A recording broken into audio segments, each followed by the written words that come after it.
कहते हैं, जब अधर्म बढ़ता है तो भगवान स्वयं पृथ्वी पर अवतार लेते हैं।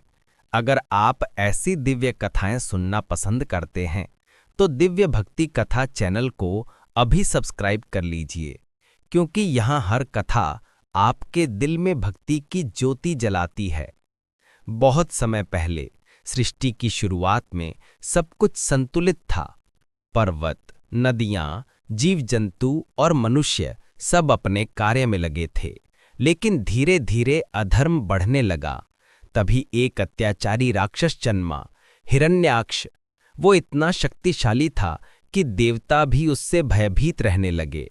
अपने अहंकार में उसने धरती माता को उठा लिया और उसे पाताल लोक की गहराइयों में छिपा दिया। देवता घबरा गए। वे ब्रह्मा जी के पास पहुंचे और बोले, प्रभु, धरती माता तो अदृश्य हो गई हैं, कृपया कुछ कीजिए। ब्रह्मा जी ने ध्यान लगाया और भगवान विष्णु का स्मरण किया। अचानक उनकी नासिका से एक अद्भुत तेज प्रकाश निकला, जो धीरे धीरे एक छोटे वराह यानी सुअर के रूप में बदल गया। देवता आश्चर्यचकित रह गए। यह क्या दिव्य रूप है? वह छोटा वराह देखते देखते बढ़ने लगा। थोड़ी ही देर में वह विशाल पर्वत के समान रूप धारण कर चुका था। देवताओं ने नतमस्तक होकर कहा, जय भगवान विष्णु, जय वराह रूपधारी प्रभु।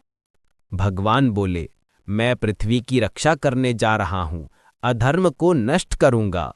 अब भगवान वराह समुद्र में कूद पड़े। गहराई इतनी थी कि वहां केवल अंधकार और गड़गड़ाहट थी। वहीं हिरण्याक्ष खड़ा था और व्यंग्य से बोला, एक जंगली सुअर मुझसे लड़ेगा। भगवान ने शांत स्वर में कहा, यह सुअर नहीं, धर्म का रक्षक है। और फिर शुरू हुआ भीषण युद्ध। हिरण्याक्ष ने गदा चलाई, वराहदेव ने प्रतिघात किया। धरती और आकाश कांप उठे। अंत में भगवान ने उसे पकड़कर पटक दिया और उस राक्षस का अंत कर दिया। अब भगवान वराह ने ध्यान लगाया, समुद्र की गहराइयों में खोज शुरू की और वहां उन्हें धरती माता दिखाई दी, जो अंधकार में डूबी हुई थीं। भगवान ने अपने विशाल दांतों पर धरती को उठाया और धीरे धीरे समुद्र से बाहर निकले। देवताओं ने प्रसन्न होकर जय जयकार की, जय भगवान वराह, जय भूदेवी के रक्षक। धरती माता को अपने स्थान पर स्थापित करने के बाद भगवान विष्णु बोले, जब जब अधर्म बढ़ेगा, मैं अवतार लेकर धर्म की रक्षा करूंगा।